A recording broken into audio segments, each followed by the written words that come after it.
हमें अनुग्रहित करें।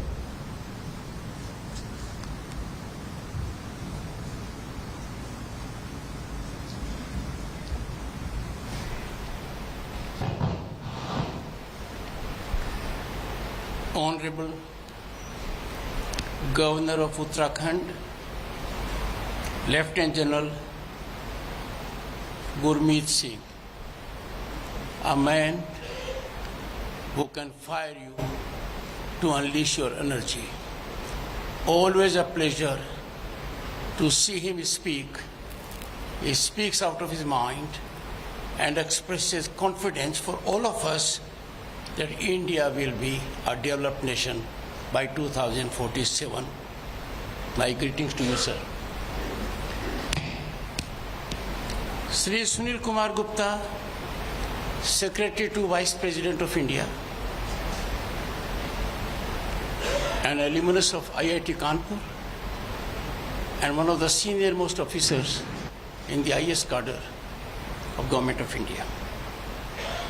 Dr. H.S. Bist, Director, CSIR, IIP.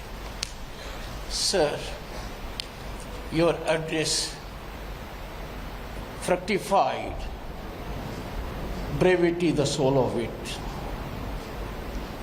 A remarkable journey of this institute with gratifying national achievements in varied fields.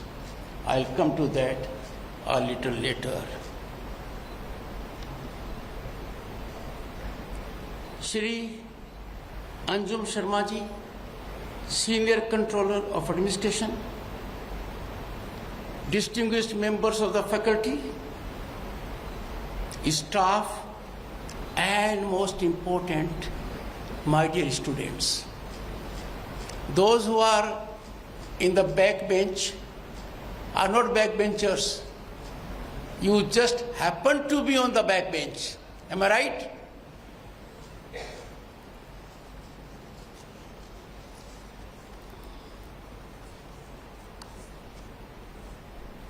When I looked at the address, the director was good enough to pass on a copy to me. Remarkable. It defines the essence of our developmental journey. It defines the big change that is taking place in our country. Imagine LPG sweetening catalyst at 11 Indian refineries and also 2 foreign refineries. What a performance. Look at new R&D initiatives of this institute, fully aligned with Government of India's vision of Viksit Bharat, net zero by 2070 and UN's, United Nations Sustainable Developmental Goals. It is, as a matter of fact, realizing the statement of the Prime Minister when he was reflecting in the context of Paris Agreement. India is in the lead. Look at sustainable aviation fuel produced, and that was used in the first Indian demo flight from Dehradun to Delhi, and what a spectacle it was. I had the occasion to witness it. Fly past of the Republic Day parade in 2019 and 2024 where I was there. This was reflected. Then friends, just imagine the kind of technology that has a larger ramifications. Your institute has developed advanced vacuum pressure swing absorption technology to upgrade raw biogas into piped national gas. It is not easy. It is required.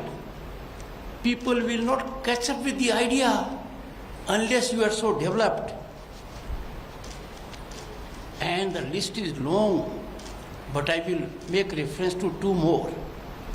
mitigation of forest fire in hilly regions of Uttarakhand by utilizing pine and needle briquetting to produce biogenic fuels. Fires are a global menace. The world is fighting with it. I have no doubt there will be time soon enough when this institute will raise the benchmark for global resolution of this kind of menacing situations. And for human resource, you have absolutely done something amazing, sir. Empowerment of human resource by your institute in the shape of customized training programs in the area of hydrocarbon, petrochemical and automobile industries. A huge contribution for our climatic situations.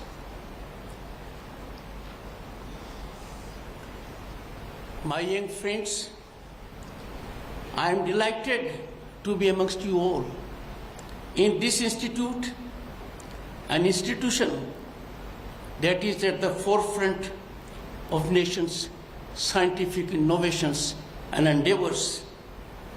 I can say now, I knew it before, but what has been indicated by the director, a driving engine for Viksit Bharat, an engine that is working on all cylinders to generate an ecosystem for larger welfare.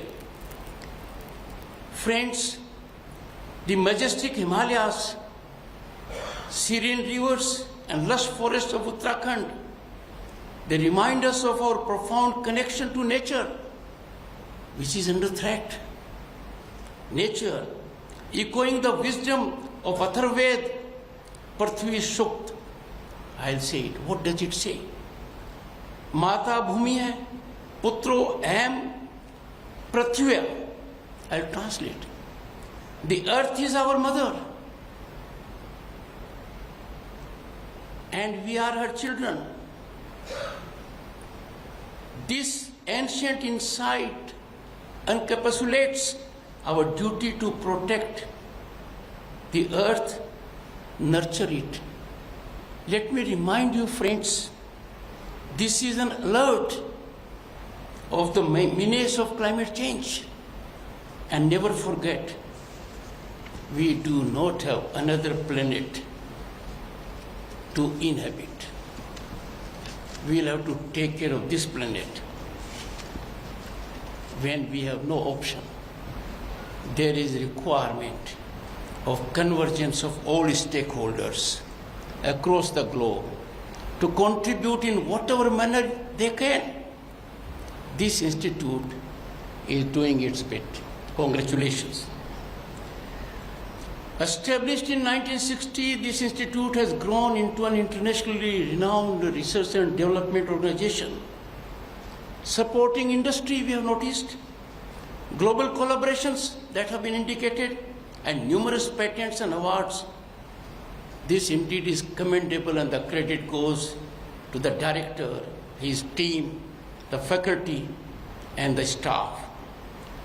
I applaud your contributions that go for nation building.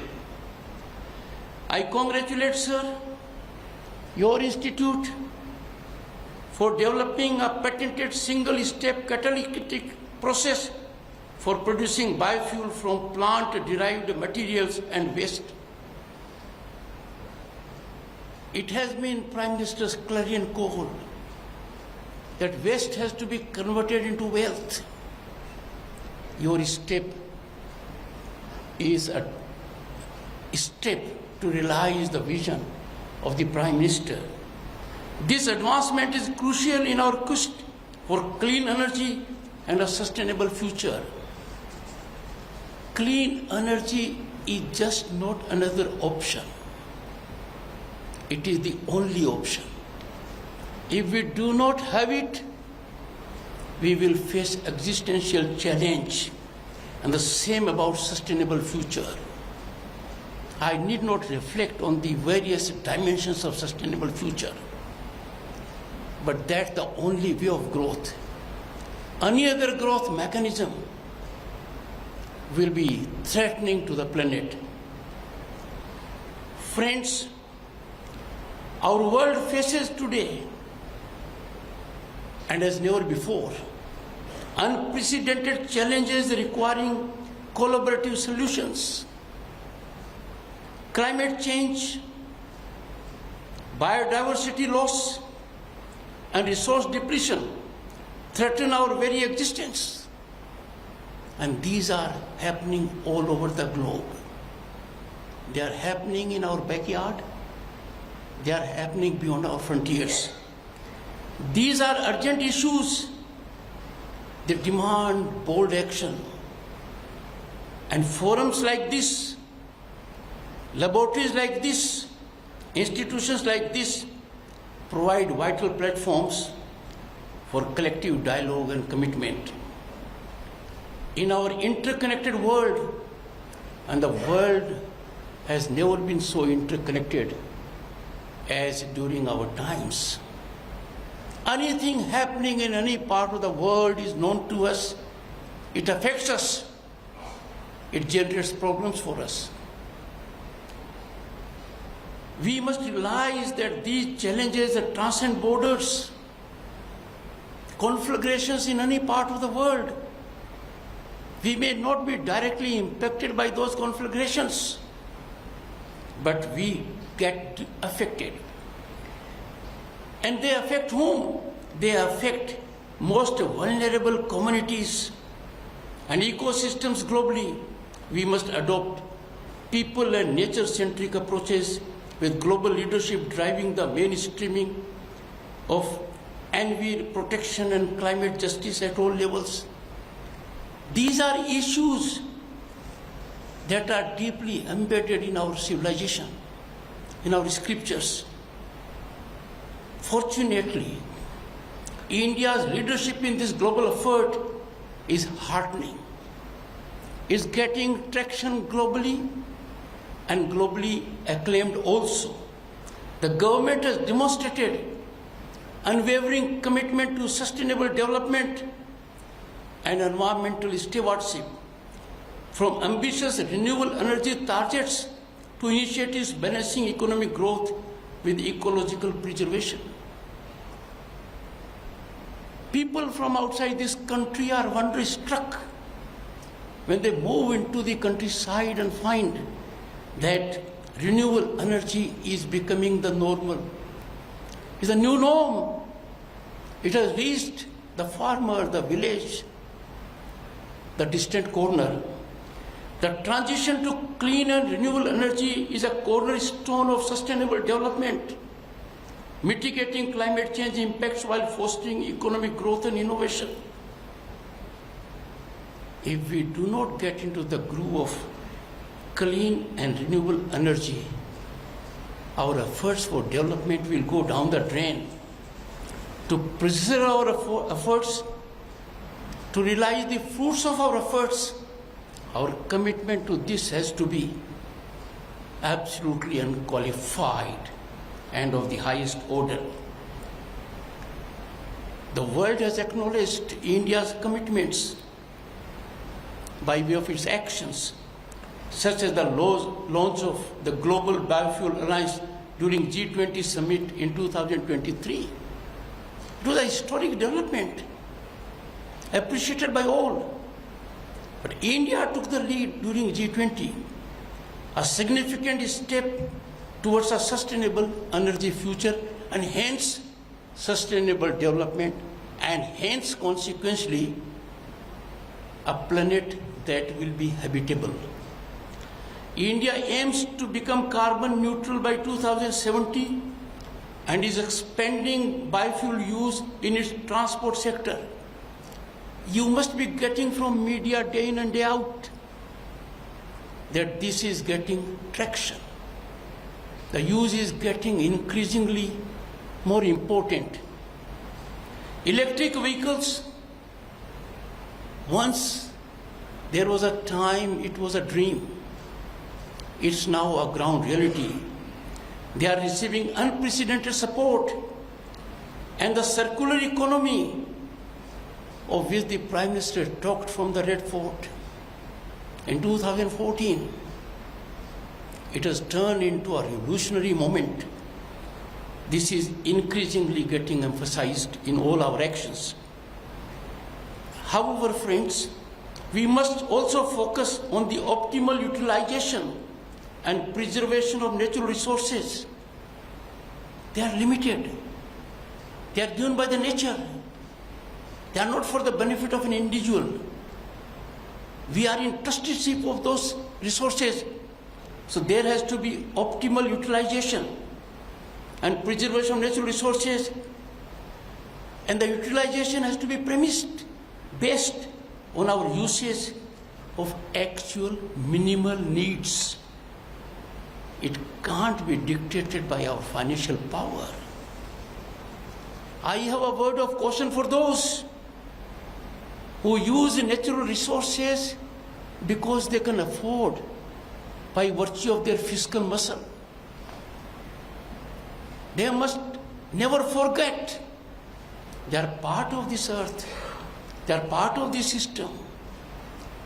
Natural resources are for all to be equitably consumed and not to be inequitably utilized. Friends, the integration of sustainability into national planning, budget allocation for green initiatives and flagship schemes, prioritizing environmental protection, showcase India's holistic approach to development. Just look at the last budget that created history on 2 counts. It was the first budget by a full-fledged woman finance minister.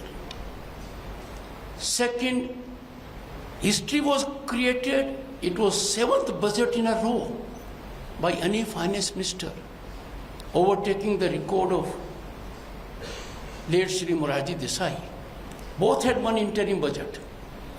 The focus there is on sustainable development, on environmental protection, on holistic development. We find ourselves, friends, at a unique juncture. I know it out of a fact. I was member of Parliament in 1989. Youngsters will not know the situation then. The size of Indian economy then, young friends, was smaller than the size of economy of London and Paris. Can you imagine it? Such a large nation.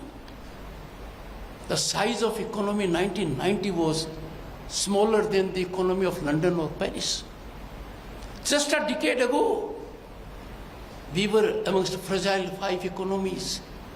And now on this day, we are 5th largest global economy. We are 3rd largest global purchasing power. We are on way to becoming the 3rd largest global economy in 2 or 3 years. This rise is coupled with our deep concern for sustainable development. Our economic progress is being harmonized with sustainable development. It ensures a proud legacy for future generations. A lesson that the world is learning from us. Science and research play a crucial role in opening new avenues that propel India's growth without harming nature. Research and development, I have no doubt, define a country's rise. There was a time when we were not hub of research. We looked to the West. We paid price for it. They chose the timing of it. They calibrated how much they will share. Now change is coming and yours is a laboratory of that change. India, with its rich tradition of sustainable practices, is now in a mode to guide the world, adopting eco-friendly and inclusive development models. Friends, reflecting our age-old spirit, a sense of our civilization, our Bharat has not only mainstreamed sustainability into domestic governance, but also steered global commitments. Because we don't take ourselves separate from the world. We say world is one family, Vasudhaiva Kutumbakam. We spearheaded the International Solar Alliance. It is headquartered in Gurugram. More than 125 countries are its members. And launched the Green Credit Initiative at COP28. India hosts 85 Ramsar sites. You are trained people, you know the importance of it. This is the second largest network in Asia. Friends, India G20 defined to the world what India is. But it will ever be remembered for one aspect. And that aspect is the motto, the driving force, our age-old belief, a belief which we practice, we live with, and that is Vasudhaiva Kutumbakam. The motto was one earth, one family, one future. And this recognizes, puts to the entire world as a writing on the wall, the importance of collective action in tackling environmental challenges. It furthered the cross-cutting theme of life, which means lifestyle for environment, a theme with which our ancestors lived. A theme was extremely successful for societal development and growth, envisioning a mass movement stimulating behavioral change at the individual level with wider positive impacts. Good thing is that our younger people are fast adopting it. I urge all of you to take to this little more seriously. It will be ever helpful in unleashing your energy in a positive manner. We must, friends, acknowledge that climate change disproportionately affects whom? Not the rich, not the mighty. It affects most vulnerable sections of society. This makes, therefore, climate justice our guiding principle. Leadership at all levels is key to integrating sustainable development and climate justice. Friends, I'll slightly digress. It is concerning and unfortunate that challenges to our democracy and spirit of nationalism. We value our democracy. We value our nationalism. Challenges are, and they are emanating from people who once had been in governance or positions of authority. To subserve narrow partisan interests, they go to the extent of floating anti-national narratives and comparing our great stable democracy with system in the neighborhood. Can we ever compare? It is in this regard that vigilant sections of society, particularly the youth, should come forward to neutralize them, rebuff them, and expose them fully. How can we in this country, the largest democracy on the planet, most vibrant democracy, stable democracy under the leadership of a person who after 6 decades is Prime Minister for a third term, how can we in this backdrop suffer an observation that what happens in neighboring country can happen here? How can this thought occur to anyone who believes in the nation, nationalism and democracy here? Such dastardly narratives are condemnable beyond words. Time for our youth in particular to be discerning and impart a befitting rebuff. Friends, our guidance to young minds. You are at the right place. You will realize the import of what I am telling you. And you focus on government jobs. And you focus. You must have noticed all over the country. It's taking heavy toll of our youth. It is very simply seductively addictive.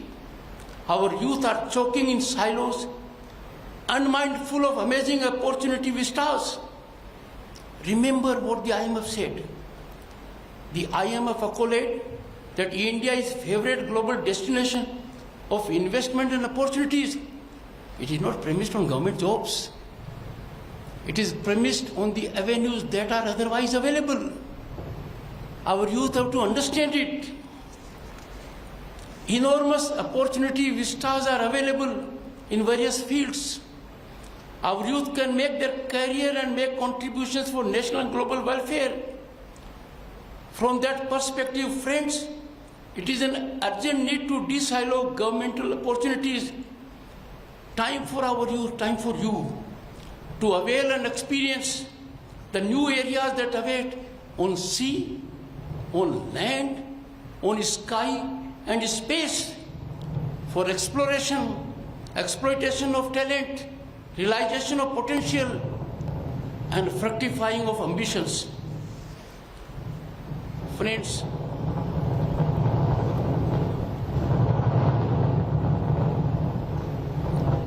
I am not generating it. Am I right? It is being generated otherwise. But what I've indicated to you should be so generating. I must caution youth of the country in particular that there are people to lead you astray. They will camouflage their real intentions and turn Nelson's eye to our exponential, unprecedented growth, economic upsurge, phenomenal rise, and rise of reputation of Bharat globally. They ignore all this, and they will try to create a different kind of image. They are far distanced from ground reality. They are far distanced from what is happening in India up to the villages. I take the opportunity, inspired by what is happening, Honorable Director, in your institute, to call upon the government and the corporates to be extremely liberal, to be extremely focused for research, and must loosen their purse to propel research.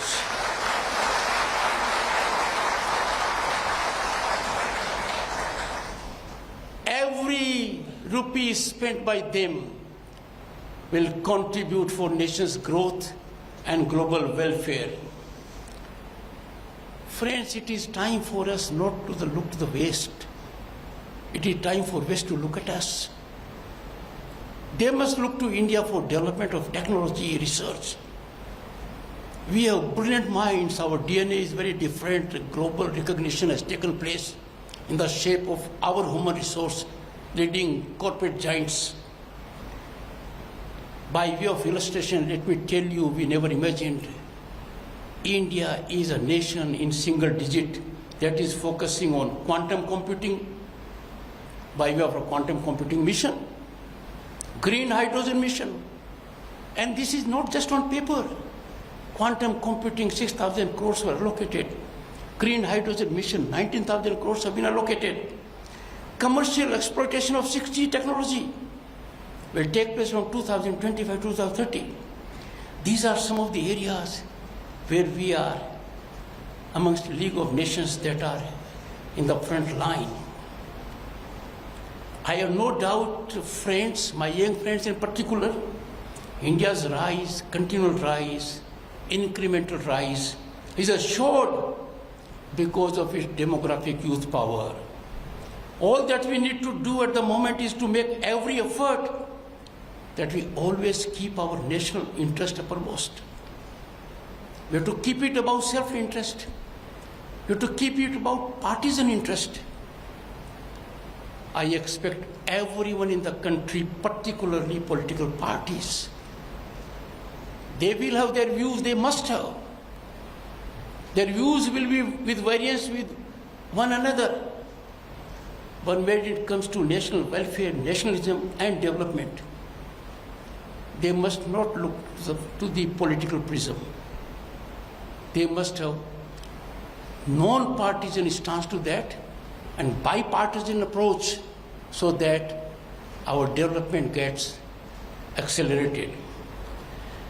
I congratulate this institute in particular that it exemplifies excellence, academic brilliance, research in the field it is engaged in. Friends, it has indeed been an occasion to be ever cherished by me. I have gone to several institutions all over the country that are of your kind.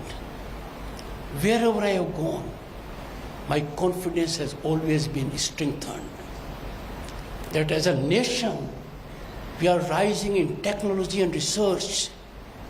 It will be in the near future.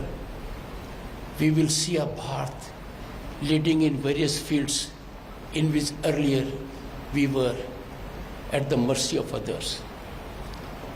My best wishes to all the students here. I will make an appeal to the director. It will be my honor and delight to receive your students at the new building of Parliament.